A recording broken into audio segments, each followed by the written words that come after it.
व्यापारी के यहाँ डकैती पड़ी थी, लोगों ने उस डकैती को अंजाम दिया था। कितने की डकैती थी और कितने की रिकवरी है, कितने लोग आरोपी गिरफ्तार हुए? अभी 2 दिन पहले 7 तारीख को थाना कबीरनगर क्षेत्र में एक व्यवसायी के यहाँ रात 9 बजे डकैती की घटना हुई थी और इसमें उस घटना का एक खुलासा हुआ है। उसमें से 3 अभियुक्त गिरफ्तार हुए हैं और उनके पास से जो डकैती का माल था सब बरामद हुआ है।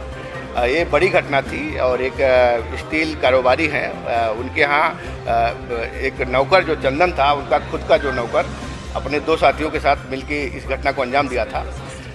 इसमें जो पाया गया कि जो चंदन था वो बिहार सुपौल का रहने वाला है। उसने देखा कि घर में केवल बुजुर्ग दंपति हैं, उनका बेटा उस समय कहीं बाहर गोवा में घूमने गए थे बच्चों के साथ, तो उसको लगा कि बड़ी आसानी से घटना को अंजाम दिया जा सकता है, कोई यहाँ पे बहुत विरोध नहीं होगा और लूटपाट की जा सकती है। तो उसने अपने अन्य 3 दोस्तों को बुलाया और ये चारों ने मिलकर पूरी घटना को अंजाम दिया था।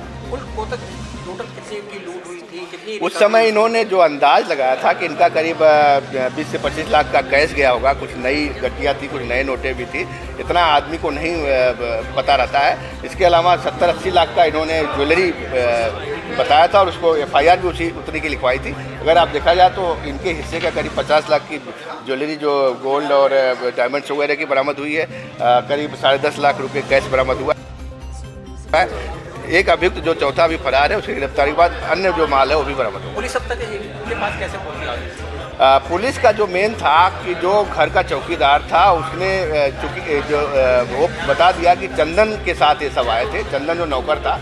तो चंदन के बारे में हम लोगों ने जब पूरा पता कर लिया, उसका सारी चीज़ें निकाली और इसमें सर्विलांस और CCTV वगैरह सबकी मदद ली गई। तो चंदन